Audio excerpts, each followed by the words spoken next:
बहुत समय पहले एक बहुत ही ब्रिलियंट जवान साइंटिस्ट हुआ करता था। वो इतना जीनियस था कि सिर्फ अपने थोड़े से इंटेलिजेंस के इस्तेमाल से ही उसने ह्यूमन नॉलेज के लिए कई सारे कंट्रीब्यूशंस दिए। हालांकि अंत में वो दुनिया से अलग होने लगा। हर समय पूरी दुनिया से तारीफें मिलने के बावजूद भी उसके किसी भी आइडियाज या थ्योरीज को साइंटिफिक कम्युनिटी से हल्का सा भी सपोर्ट नहीं मिला। हमें एडवांस ह्यूमन सिविलाइजेशन बनाने के पीछे नहीं भागना चाहिए, उसके बजाय ह्यूमंस का आर्टिफिशियल एवोल्यूशन करना चाहिए एज अ स्पीशीज। यही उसका इकलौता सपना था। पर एक भी इंसान इस सपने को सच बनाने के लिए उसकी मदद करने नहीं आया। वो साइंटिस्ट कहता है, अरे ये बंदर मेरे आइडियाज खतरनाक, ये कहना क्या चाहते हैं? मेरे बारे में ऐसे लिख रहे हैं जैसे कि मैं कोई सन की हूँ। क्या उन्हें ये लगता है कि इंसान इतनी आगे बिना रिस्क लिए आए हैं? ये वो बेवकूफ है जो सोचते हैं उन्हें और विकसित होने की जरूरत नहीं, तो इन्हें कोई अधिकार नहीं कि अपने जीन्स पास करें। बेशक ये प्लान हमेशा से ही सिर्फ मेरे खुद के फायदे के लिए था। मैं इसे करके रहूंगा, भले ही मुझे ये अकेले क्यों ना करना पड़े। फिर उसने खुद को रिसर्च में लगा लिया। जब वो 70 साल का हुआ, उसके प्रयासों ने परिणाम दिखाना शुरू कर दिया। सबसे पहले उसने अपने आप को वापस जवान बनाया। फिर वो खुद के क्लोन बनाने लगा। उसने अपनी लैब का नाम हाउस ऑफ एवोल्यूशन रखा और अपने क्लोन्स के साथ मिलकर जानवरों पर अनगिनत एक्सपेरिमेंट करके जिससे वो नई स्पीशीज बना सके। अंत में इसके एक्सपेरिमेंट्स ह्यूमंस पर होने लगे। तभी प्रेजेंट टाइम में साइतामा आर्मर्ड गोरिल्ला को चुप कराते हुए कहता है, इसमें बहुत टाइम लग रहा है। आखिर इन सबसे मेरा क्या लेना देना? तुम बस कूल दिखने की कोशिश कर रहे हो। सीधा पॉइंट पर आओ, ठीक है? जेनोस भी आर्मर्ड गोरिल्ला से कहता है, मेरे मास्टर बहुत बिजी आदमी है, इसलिए इसे 20 वर्ड्स या उससे भी कम में समराइज करो। आर्मर्ड गोरिल्ला कहता है, ठीक है, मुझे माफ कर दो। तो दूसरे शब्दों में कहें, मेरे बॉस तुम्हारी बॉडी के बारे में जानना चाहते हैं। साइतामा कहता है, ओए मुझे लड़कों में कोई इंटरेस्ट नहीं है। जेनस कहता है, मुझे लगता है आपने गलत समझ लिया मास्टर। वो आपकी बॉडी यूज करना चाहता है, जिसने आम इंसानों की सीमाओं को पार कर लिया है अपने एवोल्यूशन के रिसर्च के लिए। अगर हमने अभी कुछ नहीं किया तो वो फिर से कोशिश करेगा। हम उसे ऐसे ही नहीं छोड़ सकते, हमें उस पर हमला करना चाहिए। साइतामा कहता है, जरूर, चलो चलें। साइतामा जाने लगता है। जेनस कहता है, हम अभी जा रहे हैं? साइतामा कहता है, बिल्कुल। कल एक सेल है तो हम तब नहीं जा सकते, इसलिए इसे अभी करते हैं। जेनस सेंसाई बोलते हुए साइतामा के पीछे चला जाता है। पीछे से आर्मर्ड गोरिल्ला मन में कह रहा होता है, यह ठीक नहीं लगता, मुझे डॉक्टर को जल्दी बताना होगा। फिर अपना सर खोलता है जिसमें से मैसेज सेंड करने के लिए एक एंटीना टाइप चीज बाहर निकलती है। वो मैसेज सेंड कर रहा होता है कि जेनस आके उससे कहता है, ओए तुम, मेरे पास तुम्हारे लिए एक आखिरी क्वेश्चन है। क्या हाउस ऑफ एवोल्यूशन 4 साल पहले भी साइबॉर्ग बना था? और वहां पर कितने साइबॉर्ग हैं? और क्या वहां पर किसी साइबॉर्ग ने पास में किसी शहर को तबाह कराया है? आर्मर्ड गोरिल्ला कहता है, मैं पक्का नहीं कह सकता, पर हाउस ऑफ एवोल्यूशन में सिर्फ मैं इकलौता कॉम्बैट साइबॉर्ग हूँ। फिर सीन चेंज होता है। वो साइंटिस्ट अपने क्लोन्स के साथ खड़ा होता है और कह रहा होता है, नामुमकिन, हमारे एलीट फोर्स जो कि इन पुराने ढंग के इंसानों को खत्म करने के लिए बनाई गई थी, उनका सफाया हो गया।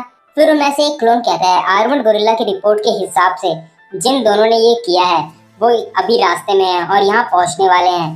और अगर वो यहाँ आ गए तो हमारी सारी रिसर्च, सब कुछ जो हमने करा है, वो तबाह हो सकता है।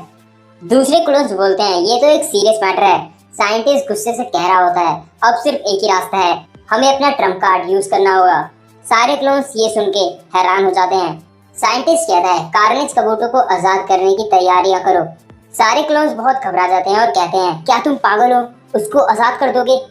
पर हाँ, तुम सही भी हो, शायद यही एक रास्ता है। कुछ क्लोन्स कहते हैं, ये बहुत खतरनाक है, हमें ये रोकना होगा। तो कुछ बहुत ज्यादा सोच में पड़ जाते हैं। साइंटिस्ट कहता है, सभी शांत रहो, वो अब हमारा आखिरी सहारा है। पहला, हम फर्स्ट फ्लोर से 8th फ्लोर तक के सारे ट्रैप्स एक्टिव कर देंगे। अगर हम लकी हुए तो घुसपैठियों को यही संभाल लेंगे। मैं अच्छे से जानता हूँ कि मेरे साथ क्या होगा अगर ये काम नहीं करा तो। फिर वो अपने मन में कहता है, क्या हम फेल हो जाएंगे? दूसरी तरफ जेनस और साइतामा यहीं आ रहे होते हैं। जेनस बहुत तेज भाग रहा होता है पर साइतामा सिर्फ आराम से भाग रहा होता है। जेनस कहता है, मुझे नहीं लगा था हम पूरे दिन भागने वाले हैं। साइतामा कहता है, हम वहाँ और कैसे पहुँच सकते हैं? जेनस कहता है, मुझे यकीन है कि आप शायद उड़ सकते हैं या ऐसा ही कुछ। साइतामा कहता है, तुम्हें पता है ना, इंसान उड़ नहीं सकते। जेनस कहता है, ये अमेजिंग है कि आप कभी लेट नहीं होते, आप एक असली हीरो हैं। साइतामा कहता है, असल में मैं मुश्किल से ही कभी टाइम पर पहुंचाऊंगा। वो लोग हाउस ऑफ एवोल्यूशन पहुंच जाते हैं। जेनस कहता है, आखिर हम यहाँ पहुंच ही गए, ये वही जगह है जो गोरिल्ला ने बताई थी। साइतामा बिल्डिंग्स के फ्लोर गिनने लगता है और कहता है, ऐसा लगता है कि ये 8 फ्लोर का है। तभी जेनस अपनी पावर से बिल्डिंग पर अटैक करता है। साइतामा कहता है ये अचानक क्या था। जेनस कहता है हाँ मैंने डिसाइड करा है कि ये ज्यादा बेहतर होगा कि मैं सब एक बार में डिस्ट्रॉय कर दूं। साइतामा कहता है खैर ये सच है, पर हमें कम से कम ये देखना चाहिए था कि बुरे बंदों ने हमारे लिए अंदर क्या रखा हुआ है। तुम्हारा ये करना एक तरह से मतलबी था। जेनस के अटैक से पूरी बिल्डिंग राख में बदल चुकी है। तभी जेनस और साइतामा को एक बेसमेंट का रास्ता मिलता है। साइतामा बेसमेंट के दरवाजे को उखाड़ते हुए कहता है ऐसा लगता है यहाँ एक बेसमेंट है। बेसमेंट के अंदर साइंटिस्ट का क्लोन एक मॉन्स्टर पर गन चला रहा होता है, लेकिन वो मॉन्स्टर उसे मार देता है। साइंटिस्ट मॉन्स्टर की तरफ आता है और घबराहट के साथ कहता है ओए कार्नेज कबूतो, क्या तुम ठीक हो? ऐसा लगता है तुमने मेरे कई सारे क्लोन्स को मार दिया, क्या अब तुम संतुष्ट हो? कार्नेज कबूतो कहता है ओए बेवकूफ, मैं इतने से संतुष्ट कैसे होऊंगा? मुझे धरती के नीचे बंद करके रखा गया है, मुझे जो पूरे हाउस ऑफ एवोल्यूशन का सबसे ताकतवर योद्धा है। साइंटिस्ट कहता है तुम मानसिक रूप से अस्थिर हो, हम तुम्हें कंट्रोल नहीं कर सकते, इसलिए हमारे पास और कोई चारा नहीं था। कार्नेज कबूतो हंसते हुए कहता है कंट्रोल करोगे तुम बेवकूफ? मैं वो नया इंसान हूँ जो तुम लोग हमेशा से चाहते थे। मेरी बुद्धि और शारीरिक ताकत तुम सबसे कई ज्यादा है, तुम्हें मेरी बात माननी चाहिए। साइंटिस्ट अपने मन में कहता है गलत, तुम एक असफलता हो। ये सच है कि तुम अलग लेवल पर हो, पर ये इंसानियत है जो तुम में नहीं। फिर साइंटिस्ट कार्नेज कबूतो से कहता है आगे बढ़ो और मुझे मार दो, खूब सारे क्लोन्स मेरी जगह ले लेंगे, पर मैं तुमसे एक एहसान मांगना चाहता हूँ। यहाँ एक नमूना है जो मेरे पास होना ही चाहिए, वो बहुत ताकतवर है और सिर्फ तुम ही हो जो उसे हरा सकते हो। मैं चाहता हूँ तुम उसे मेरे लिए पकड़ो, जिंदा या मुर्दा। कार्नेज कबूतो ये सुनकर खुश हो जाता है। दूसरी तरफ जेनस और साइतामा बेसमेंट में आ चुके होते हैं। साइतामा कहता है ये बेसमेंट बहुत ज्यादा बड़ा है, मैं तो जोश से भर रहा हूँ। तभी जेनस रुक के कहता है मैंने और गहराई में लिविंग बींग्स को सेंस करा है, उनमें से 2 यहीं आ रहे हैं मास्टर। कार्नेज कबूतो साइंटिस्ट को अपने हाथ में लिए भागते हुए आ रहा होता है और कहता है ओह ये रहा, पर यहाँ 2 हैं, इनमें से कौन है वो? साइंटिस्ट कहता है दाएं तरफ वाला। कार्नेज कबूतो कहता है तो इसका मतलब तुम्हें बाएं तरफ वाले की जरूरत नहीं। और इतना कहते ही वो जेनस पर हमला कर देता है। साइतामा जेनस की हालत देखता है। कार्नेज कबूतो कहता है मैं हूँ कार्नेज कबूतो, हमारे पास एक लड़ाई के प्रयोग के लिए कमरा है, चलो ये वहाँ करें। साइतामा कहता है तुमने जेनस को एक मॉडर्न आर्ट का टुकड़ा बना दिया, तुमने ये ठीक नहीं करा, मैं तुमसे लड़ूंगा। कार्नेज कबूतो ये सुन के खुश हो जाता है। फिर सीन चेंज होता है। कार्नेज कबूतो और साइतामा एक बहुत बड़े व्हाइट कलर रूम में होते हैं। कार्नेज कबूतो कहता है ये इस फैसिलिटी का सबसे बड़ा कमरा है, ये वही जगह है जहाँ वो हमें लड़वा के हमारी कॉम्बैट एबिलिटीज टेस्ट करते हैं, तो चलो अब मारना शुरू करते हैं। पर इतने में कार्नेज कबूतो के सामने बहुत बड़ी फ्लेम्स आ जाती हैं जो कि जेनस ने किया होता है। कार्नेज कबूतो कहता है ओह तुम अब तक जिंदा हो। फिर जेनस बहुत स्पीड में कार्नेज कबूतो की तरफ बढ़ रहा होता है, वो उसे एक किक मार के पीछे हो जाता है। फिर जेनस बार बार उस पर फायर से अटैक करता है और जब कार्नेज कबूतो जलने लगता है जेनस उस पर ऊपर से मशीन गन ब्लोस का हमला कर देता है, लेकिन कार्नेज कबूतो जेनस को एक घुसा मारता है और उससे वो दूर जा गिरता है, पर साइतामा उसे पकड़ लेता है। जेनस कहता है मुझे उससे लड़ने दीजिए। साइतामा कहता है तुम्हारे पूरे मुंह पर क्रैक आ चुके हैं, अपने आप पर ज्यादा जोर मत डालो। लेकिन जेनस कार्नेज कबूतो पर एक और इंसिनरेट अटैक करता है, पर कार्नेज कबूतो सिर्फ फूंक से ही उसकी फ्लेम्स को जेनस और साइतामा की तरफ भेज देता है। साइतामा को तो कुछ नहीं होता, पर जेनस की हालत ठीक नहीं होती। साइतामा कहता है जेनस क्या तुम ठीक हो? जेनस कहता है हाँ बिल्कुल। साइतामा कहता है तुम नहीं हो, अपने सर को देखो। कार्नेज कबूतो हंसते हुए साइतामा को दीप जलाने लगता है। साइतामा कार्नेज कबूतो से एक्साइटमेंट के साथ कहता है तुमने मेरी आशाओं को बढ़ा दिया है। दूसरी तरफ वो साइंटिस्ट बहुत ज्यादा जख्मी होता है और कह रहा होता है मैं हमेशा से इंसानों और उनकी बेकार क्षमताओं की आलोचना करते आया हूँ, ये पूरी स्पीशीज सिर्फ मुझको छोड़कर बेवकूफ जानवरों से दिखती है। जब मुझे ये महसूस हुआ तो ये मेरे लिए बहुत दर्दनाक था। उस समय मैं 15 साल का था जब मेरे दिमाग में ह्यूमंस को विकसित करने का प्लान आया और ऐसी दुनिया बनाने का जहाँ मैं आराम से रह सकूं। एक ऐसी काल्पनिक दुनिया जो मैंने खुद बनाई थी, एक ऐसी दुनिया जो सिर्फ नए और विकसित इंसानों से बनी हो। उस साइंटिस्ट का बहुत सारा खून बह रहा होता है, पर वो कार्नेज कबूतो और साइतामा की फाइट देखने के लिए आगे बढ़ रहा होता है। वो कहता है मुझे खुद देखना होगा, जो मुझे अभी शारीरिक दर्द हो रहा है वो उसके सामने कुछ नहीं जो मैंने आज तक सहा है। वहाँ कार्नेज कबूतो साइतामा से कह रहा होता है ओए किस बात के लिए रुके हो, चलो लड़ें, अपनी पूरी जान लगा देना। साइंटिस्ट वहाँ पहुँच के अपने मन में कहता है कार्नेज कबूटो शैतान का अवतार, सबसे ताकतवर और सबसे खूंखार क्रिएशन हाउस ऑफ एवोल्यूशन की। चलो देखते हैं ये बंदा कैसे लड़ता है अपने ह्यूमन डेवलपमेंट के प्राचीन रूप में एक मॉन्स्टर के सामने जो आर्टिफिशियल एवोल्यूशन की चरम सीमा पर है, या ये बंदा नए एवोल्यूशन को सामने लाएगा। मैं जानने के लिए बहुत उत्सुक हूँ। कार्नेज कबूटो साइतामा से कहता है, ओह मैंने देखा तुम ताकतवर लगते हो। साइतामा कहता है, मुझे निराश मत करना, तुम इस जगह के अल्टीमेट वेपन हो, है ना? तुम साफ साफ उन बंदों से अलग हो जिनसे हमने सुबह लड़ा था। अपने आप को देखो, तुमने कॉन्फिडेंट बह रहा है। तभी कार्नेज कबूटो बहुत स्पीड में साइतामा के सामने से गायब हो जाता है और साइतामा पर हमला करने वाला होता है। वो साइतामा के पीछे आ जाता है अचानक से, लेकिन साइतामा उसको देख लेता है और कार्नेज कबूटो को ये पता चलता है कि साइतामा ने उसे देख लिया। वो बहुत ज्यादा डर जाता है और साइतामा से बहुत दूर जाकर कोने में खड़ा हो जाता है। साइतामा कहता है, ये तुम क्या कर रहे हो? साइंटिस्ट कहता है, कार्नेज कबूटो वो पीछे भाग गया। कार्नेज कबूटो मन में कह रहा होता है, अगर मैंने इस पे अभी हमला किया होता तो ये मुझे मार चुका होता। आखिर ये बंदा है कौन? इसने अपने आप को खुला छोड़ा हुआ है, जबकि मेरे सभी इंस्टिंक्ट चिल्लाते हुए मुझे डेंजर का सिग्नल दे रहे हैं। फिर कार्नेज कबूटो चिल्लाते हुए साइतामा से कहता है, तुम बेवकूफ, आखिर इतने ताकतवर कैसे बने? कार्नेज कबूटो के मुंह से ये बात सुन के साइंटिस्ट और जेनोस दोनों ही हैरान हो जाते हैं। साइतामा कार्नेज कबूटो से कहता है, तो तुम भी जाना चाहते हो? चलो ठीक है जेनोस, तुम भी ध्यान से सुनो।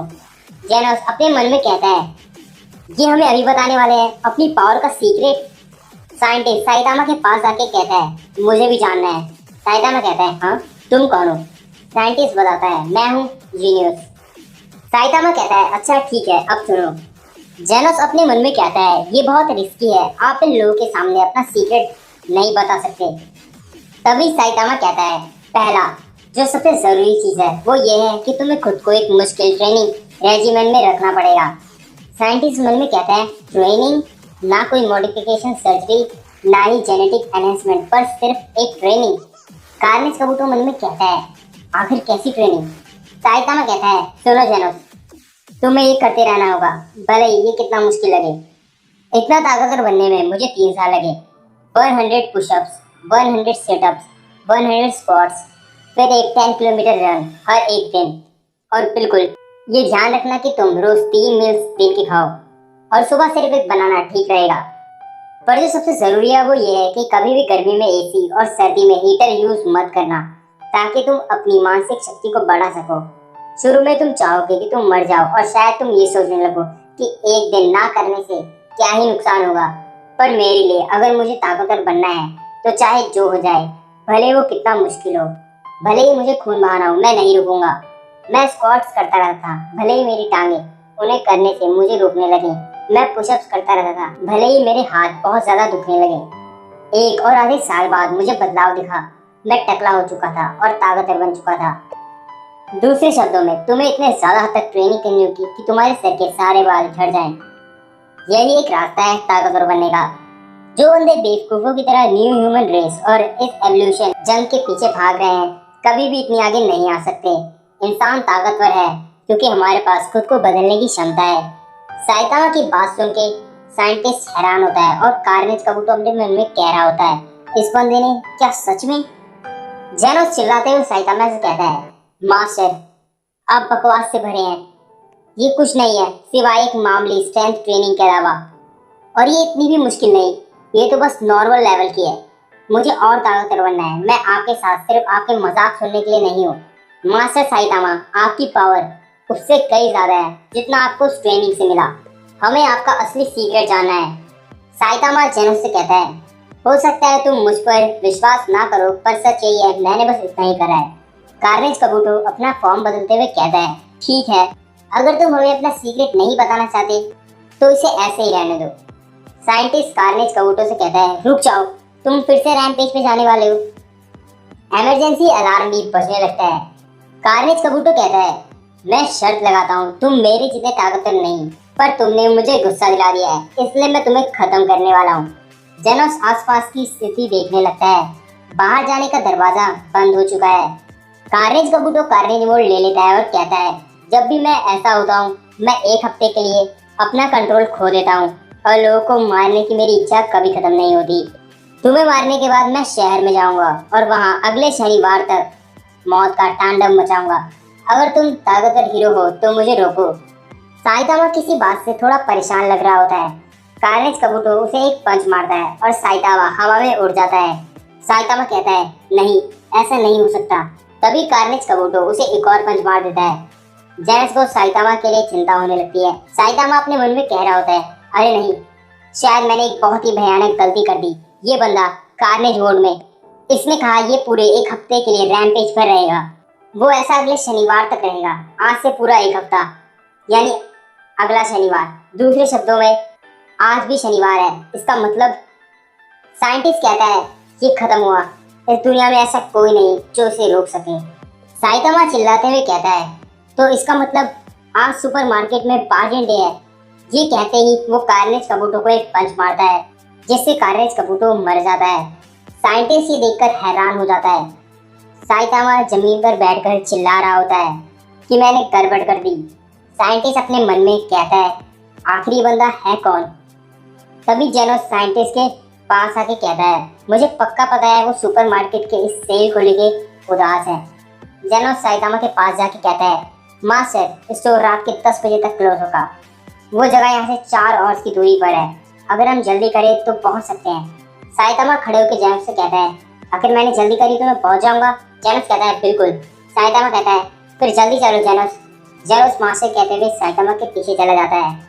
वो साइंटिस्ट ये सब देखकर अपने मन में कहता है, मुझे लगता है मैंने बहुत एवोल्यूशन कर लिया। ऐसा दिखता है वो मैं हूँ जिसे बदलने की जरूरत है। कुछ समय बाद हीरो एसोसिएशन के लोग उसी जगह पर इन्वेस्टिगेशन कर रहे होते हैं। उनमें से एक आदमी कहता है, बाकी केसेस की तरह ये एरिया भी बहुत खतरनाक फ्लेम्स में जला हुआ है। हर चीज एक जवान साइबॉर्ग की तरफ इशारा कर रही है कि उसी ने ये सब करा है। हाँ ठीक है, मैं समझ गया। वो आदमी ये बात कॉल पर कर रहा होता है। फिर वो आदमी अपने साथ वाले आदमी से कहता है, कितनी भयानक पावर है। और उनके साथ वाला आदमी कहता है, हाँ बिल्कुल,